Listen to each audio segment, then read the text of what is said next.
podcast Etc., o podcast oficial da MicroKids. Meu nome é Marciele Majestic e eu sou a sua anfitriã de hoje. Hoje nós vamos começar o nosso podcast com um episódio inédito, extraordinário e especial. Nós vamos explorar a história da tecnologia educacional do Brasil, como tudo começou e quando foi que tudo isso foi implementado. E para isso nós convidamos hoje a autora e fundadora da tecnologia MicroKids, Lizalba Camargo, com mais de 30 anos de experiência na área, e eu tenho certeza que esse episódio hoje vai marcar a sua história, professor. Lizalba, muito bem-vinda ao podcast Etc. Muito obrigada, eu que agradeço aí por ser convidada, né? E é uma satisfação estar aqui e compartilhar também as experiências, né, com todos os professores que nos assistem. Excelente. Para começar, Lizalba, você poderia nos contar um pouco como que foi a sua jornada, como que tudo começou, quando foi que a luzinha da tecnologia na educação acendeu no teu coração e como que você começou a implementar isso no Brasil? Compartilha conosco. Então, a tecnologia iniciou na educação aqui no Brasil, né, lá no final das décadas de 80, e eles começaram com alguns workshops. E como que eu iniciei? Eu era professora da rede estadual de ensino aqui do Espírito Santo, quando eu fui selecionada para fazer parte da primeira equipe de tecnologia educacional aqui do Espírito Santo.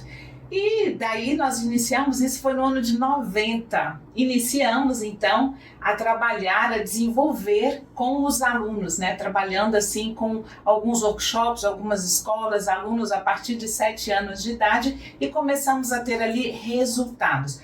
Tive a oportunidade de ser capacitada pela equipe da professora Léa Fagundes, né? Uma percursora nessa área lá da Universidade Federal do Rio Grande do Sul. E daí para cá eu não parei mais, né? Porque é apaixonante. E professor, você que está nos assistindo, educação é apaixonante quando junta com a tecnologia é muito mais. E no ano de 90 para cá eu não parei mais com essa área da tecnologia educacional.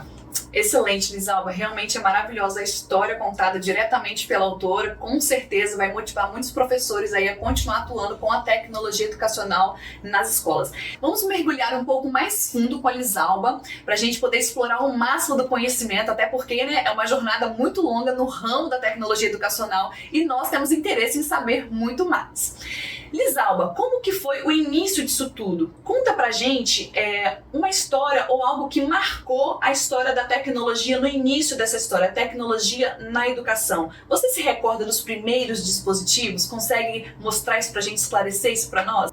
Então, quando a tecnologia, a informática na época, né, adentrou na educação, foi para trabalhar dentro de uma proposta, a proposta de construção. Porque até então existia uma proposta de Skinner, que era se falado, né, do instrucionismo, onde o aluno tinha alguns softwares, onde o aluno dizia ali, respondia e se tivesse certo estaria, parabéns, você acertou, mas se fosse errado, daria assim, você errou, tente novamente. E veio então a proposta da construção em cima do que Papert desenvolveu, né? E essa proposta de construção foi onde eu fui capacitada, então ficou muito tranquilo de se trabalhar na educação. Porém, durante a jornada, porque a tecnologia, a informática estavam presentes em todas as escolas, né? As escolas começaram a ter freneticamente laboratórios de informática porque os pais assim queriam. Só que a proposta começaram a ter alguns caminhos diferentes. Uns acreditavam que o computador estava na educação, então os alunos tinham que aprender os determinados conteúdos através do computador. Fizeram o computador de uma máquina de ensinar, que é uma proposta bem errônea. Outros acreditavam que o computador na educação era para ensinar a tecnologia em si, a informática, né? Então se trabalhavam ali com alguns dispositivos. Mas essa também é uma proposta bem errônea, né? Porque o caminho para essa introdução da tecnologia na educação sempre foi a mesma, utilizar os recursos tecnológicos para a construção. Engraçado que você perguntou aí dos primeiros dispositivos, né? Quando eu iniciei, não posso dizer a minha época, né? Porque senão vai pensar que eu estou bem distante. Mas quando iniciamos, né, na Secretaria de Educação aqui do Estado do Espírito Santo, nós tínhamos um maquinário, uns equipamentos que as telas eram monocromáticas. Então, para que fosse interessante e atrativo para as crianças, ainda mais que nós iniciamos com crianças a partir dos 7 anos de idade, eles compraram então televisores e colocaram adaptadas as televisores aos gabinetes, né? Então nós tínhamos colorido.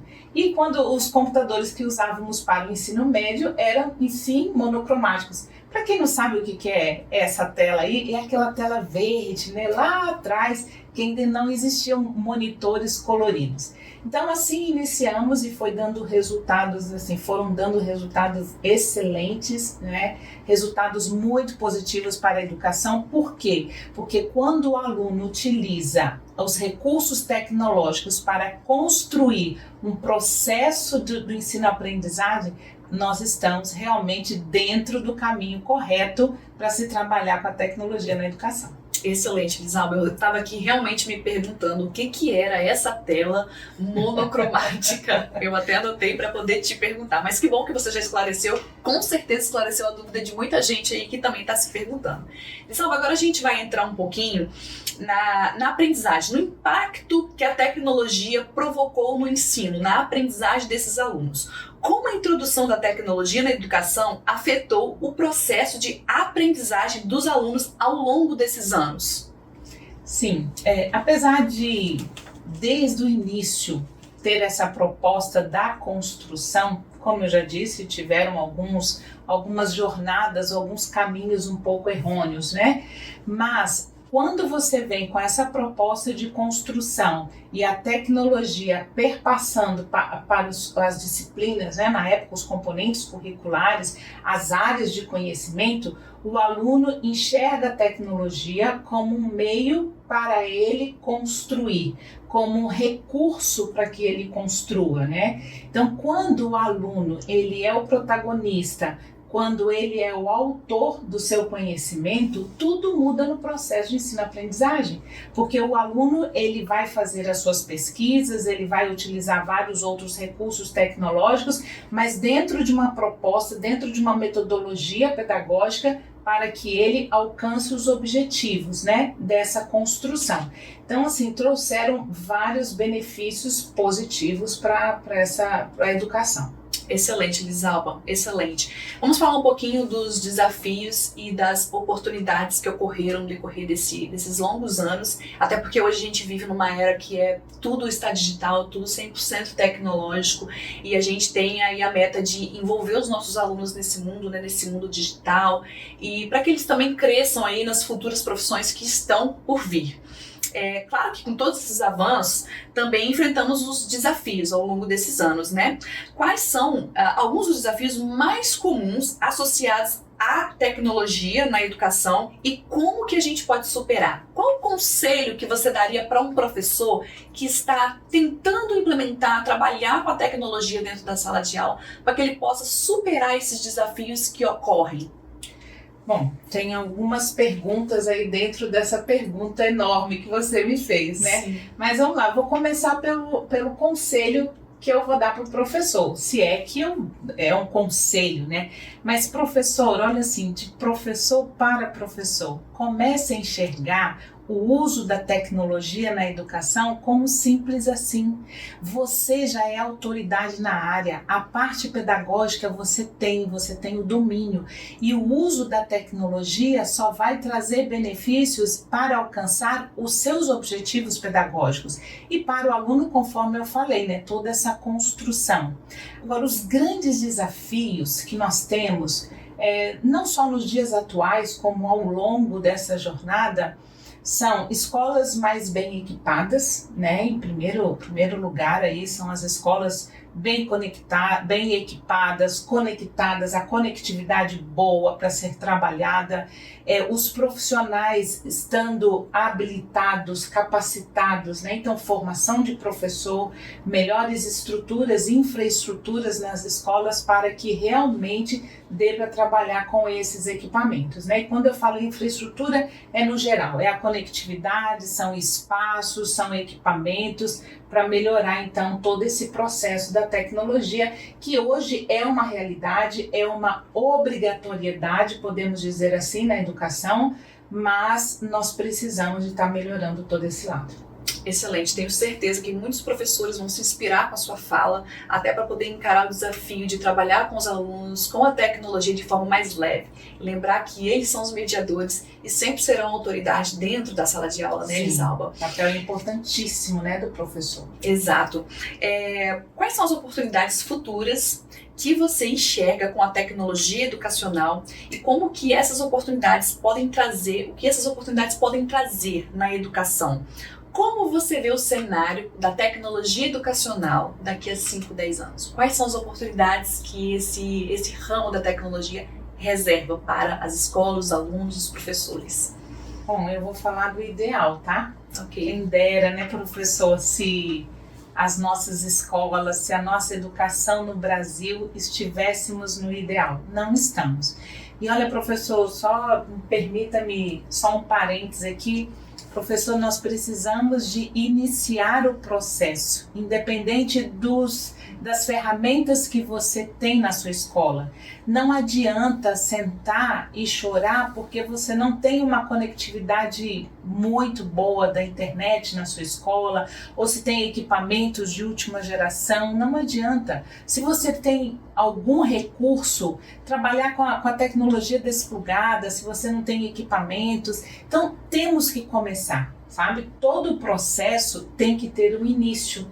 E eu costumo dizer assim, nós temos uma escada longa a subir, mas a gente só chega no topo da escada se nós iniciamos no primeiro degrau. Então, professor, inicie com os recursos que você tem.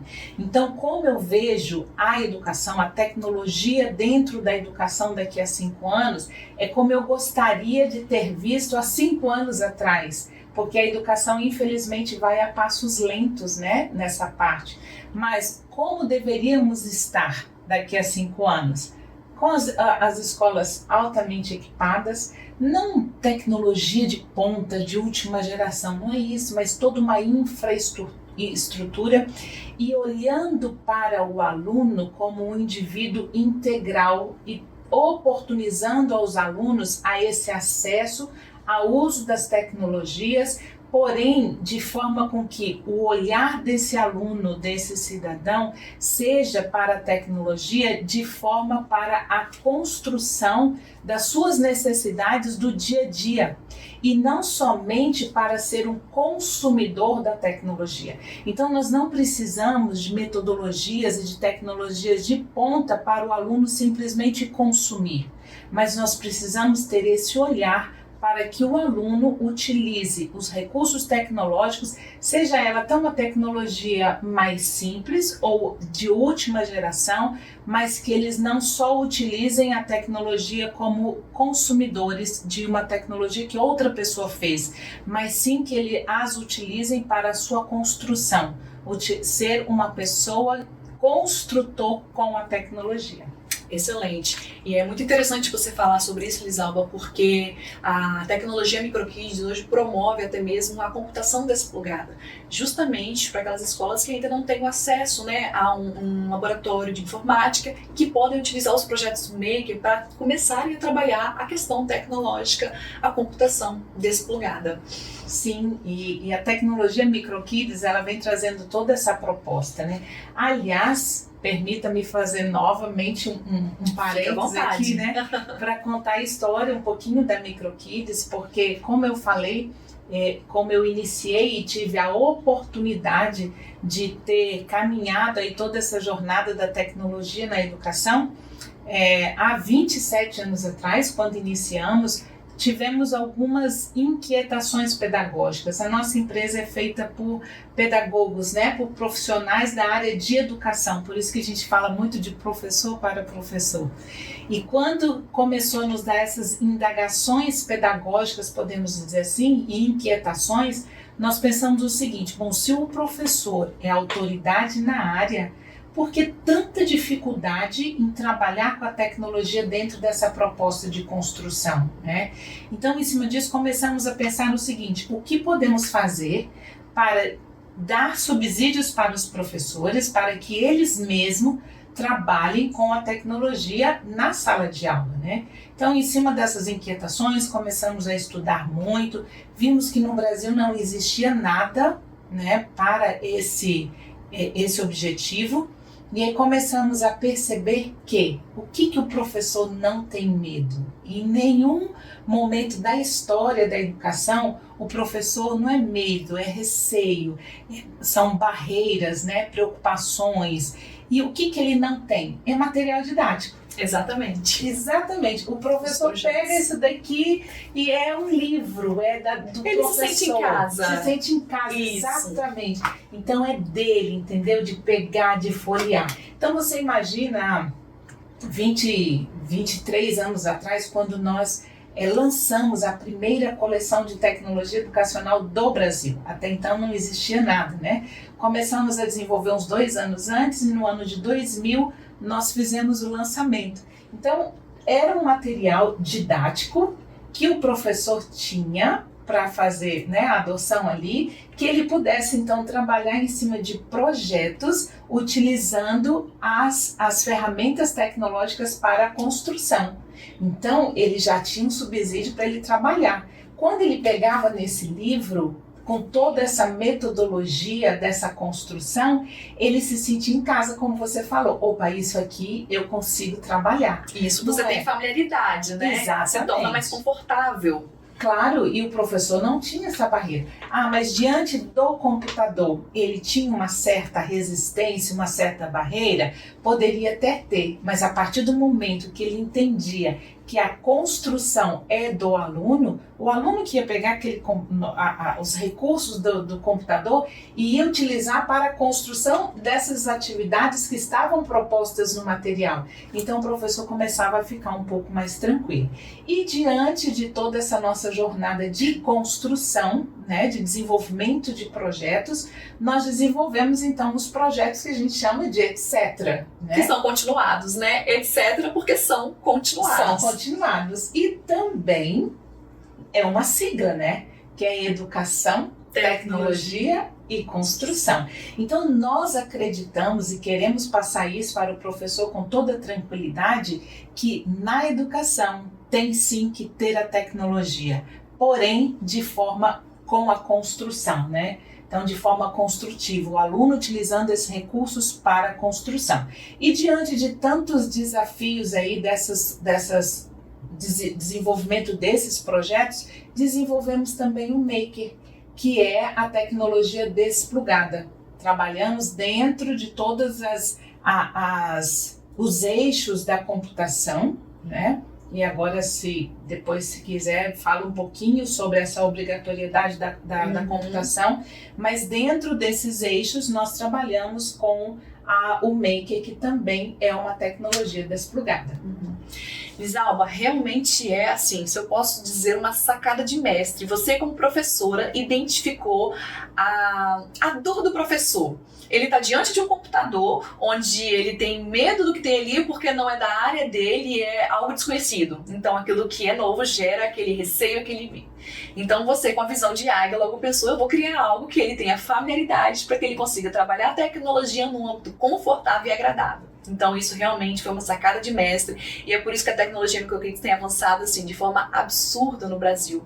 E eu tenho certeza que os professores que ainda não têm acesso ao produto, aos projetos, etc., quando tiverem acesso, vão ver que de fato é simples assim. Trabalhar com a tecnologia no âmbito onde você tem familiaridade, que é tudo aqui com o script dos projetos, etc., realmente vai deixar você mais tranquilo em saber que você vai continuar tendo o domínio da sala, você vai continuar sendo responsável pelos seus alunos, alunos e você vai acabar aprendendo com eles, com certeza. Mas, de fato, os seus alunos sempre vão ser os protagonistas, porque essa é a proposta dos projetos, etc. Inclusive, falando aqui da tecnologia, da educação ao longo desses anos, do ano passado para cá, houve até mesmo por questões da pandemia, que a evolução da tecnologia aí veio aí para realmente mostrar que é ela que vai ficar, né? Depois, pós-pandemia, isso realmente vai se perpetuar. A tecnologia não é algo passageiro. Houve alguma questão da BNCC que fez aí a exigência para que as escolas tornem isso de fato legível dentro das escolas e para que isso fique de fato implementado, né? Conta um pouquinho pra gente, Lisalba, como que se dá isso, como funciona isso, como que as escolas devem se comportar a partir de agora. Então, no decorrer do tempo aí dos anos, os grandes especialistas na área a nível Brasil, né, das grandes universidades, eles sim se juntaram e começaram a desenvolver todo um trabalho, né, para chegar onde estamos, e com certeza eles continuarão aí nesses estudos mais profundos. Mas é basicamente assim, em 2018 terminou, né, foi criado a BNCC, né, foi lançado aí a BNCC, foi finalizado, na realidade, a BNCC, trazendo então as competências gerais, as habilidades de cada componente curricular e de cada áreas do conhecimento, né, no caso do ensino médio. Então, veio a BNCC trabalhando. E dentro da BNCC, já veio nos mostrando a utilização da tecnologia, a importância da utilização da tecnologia. E a BNCC lá finalizou em 2018. Logo depois veio a pandemia, né? E aí a pandemia veio mostrar pra gente o seguinte, ó, ou tem tecnologia ou tem tecnologia. Não tem mais como voltar atrás. É porque pouco antes disso, algumas escolas tinham um pensamento assim, para que eu preciso de laboratório de tecnologia, né? Os alunos sabem mais do que eu. Mas o que os alunos realmente sabem mais? Consumir a tecnologia? Aí a BNCC veio trazendo assim, você precisa de usar a tecnologia de forma que o aluno vai utilizar para a construção. Tudo isso que nós já falamos, a BNCC veio trazendo nas suas competências gerais, né? A quinta competência principalmente fala muito sobre isso. Mas aí a pandemia veio nos mostrar, parece que acelerou um pouquinho eles colocarem esse complemento da BNCC. Não significa que eles não estavam estudando e já traçando as metas, já escrevendo sobre isso, porque para chegar num resultado como o complemento da BNCC na área de computação, é porque os especialistas já estavam estudando e planejando e tornando isso políticas públicas e etc. Mas no ano passado, em outubro de 2022, teve uma resolução e o complemento da BNCC na área de computação. Computação é uma área de ciências, né?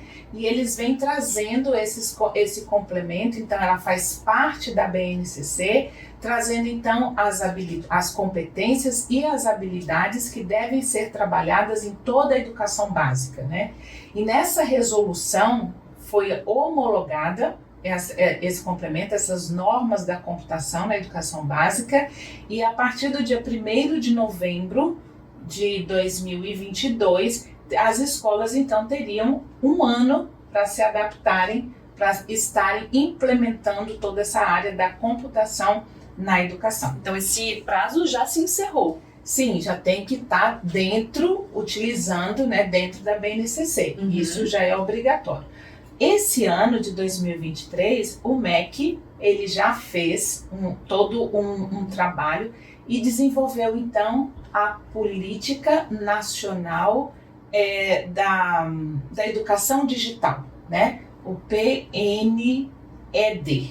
Então, é a Política Nacional de Educação Digital, onde eles estão, dentro dessa política, eles estão normatizando de que forma que vai ser, porque tudo é um processo, né? De que forma que vai ser, mas eles abrem diálogo também, que eles estão querendo, para que se estenda, além da educação básica, também converse com as universidades, tenha um olhar também para o mercado de trabalho, para o preparo dos alunos no mercado de trabalho, a conectividade nas escolas, a formação de professores. Então, tudo isso são itens dessa política pública, né, que eles estão desenvolvendo, estão construindo aí ao longo do tempo.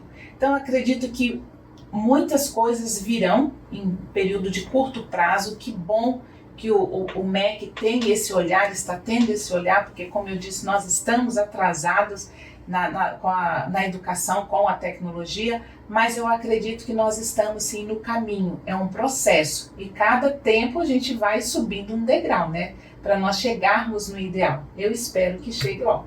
Lisalba, com base em tudo isso que a gente conversou aqui agora sobre essa obrigatoriedade das escolas terem que trabalhar com a tecnologia agora dentro das escolas, até mesmo do prazo já está vencido, né? Algumas escolas também já devem estar se adequando para poder implementar isso.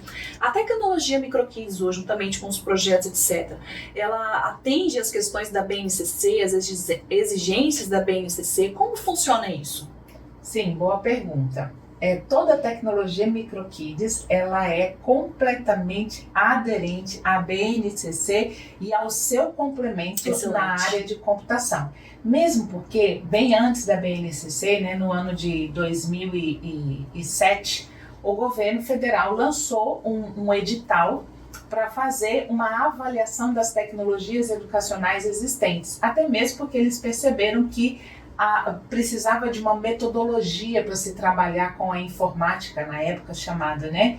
E nós submetemos a nossa tecnologia MicroKids e desde então fomos aprovadas, a nossa tecnologia foi toda avaliada e aprovada integralmente e fizemos parte do primeiro guia de tecnologias educacionais do Brasil. Excelente. Feito pelo MEC, né? Construído pelo MEC.